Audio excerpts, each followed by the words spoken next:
अस्सलाम वालेकुम, मैं तैयब एजाज हूँ। ब्लू वर्ल्ड सिटी के हवाले से डिफरेंट केसेस मैं आप लोगों के सामने लेकर आता हूँ, हमेशा डिफरेंट केसेस। और आज की वीडियो में मैं एक और केस आपके सामने लेकर आया हूँ।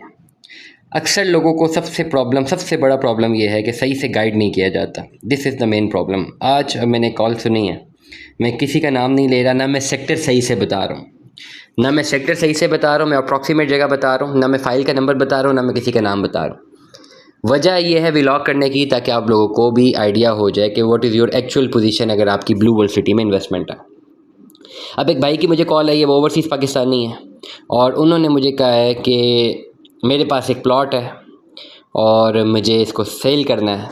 ठीक है, अब प्लॉट का मतलब ये है कि जैसे ही प्लॉट है तो मीन्स कोई मौके पे मौजूद जगह है। मैंने उनसे कहा भेजें अपनी डिटेल्स। जब डिटेल्स भेजी तो मैंने चेक किया कि उनका जो प्लॉट लगा हुआ है वो सेक्टर नंबर 27 पे लगा हुआ है। ठीक हो गया। अब आप कंसिडर कर लें सेक्टर 25, 26, 27 कहीं पर भी लगा हुआ है। अब एक चीज़ बहुत क्लियर है, और उनकी बुकिंग जो है वो 2022 की है। जो फाइल उन्होंने भेजी उसमें 2022 लिखा हुआ है। अब एक चीज़ सबसे पहले क्लियर है कि सेक्टर 27 का प्लॉट लगा हुआ है।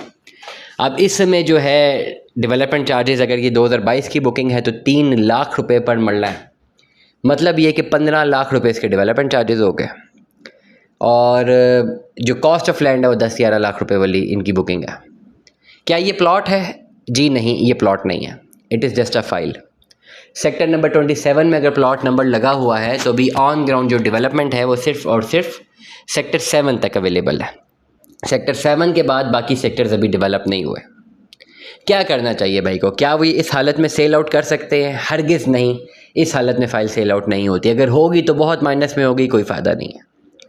दो ऑप्शन है जो भाई के पास हैं, जो मैं आपको भी बता रहा हूँ। अगर आपके पास भी सेम केसेस हैं तो दिस इज़ द ऑप्शन। दो ऑप्शन है आपके पास। पहली ऑप्शन आपके पास ये है कि या तो आप इसको इसी तरह कंटिन्यू करते रहें, जो डेवलपमेंट चार्जेस इसमें लगे हैं वो आपने किस्तों में पे करने हैं 1.5 से 2 सालों में, और आप सेक्टर 27 में ही प्लॉट को ऑल ड्यूज क्लियर करवाएं, और फिर मे बी 5-6 साल, 7 साल, 10 साल भी लग सकते हैं, तब जाके आपको प्लॉट एलोकेट होता है। ये मेरी ज़ाती रिसर्च है, मैं गलत भी हो सकता हूँ, लेकिन ओवरऑल डेवलपमेंट अगर सेक्टर 7 तक है तो फिर आगे कब कहाँ जाके डेवलपमेंट है, आई डोंट नो।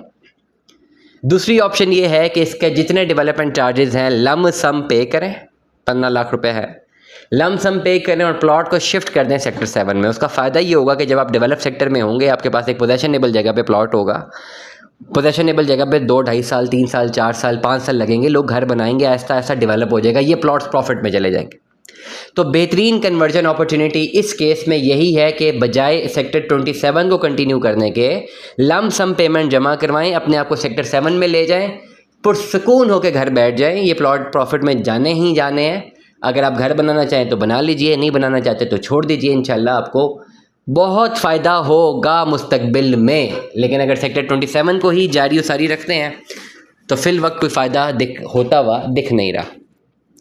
दुआ में याद रखिएगा, अपना बहुत सारा ख्याल रखिएगा। स्टे ट्यून में। अल्लाह हाफ़िज़।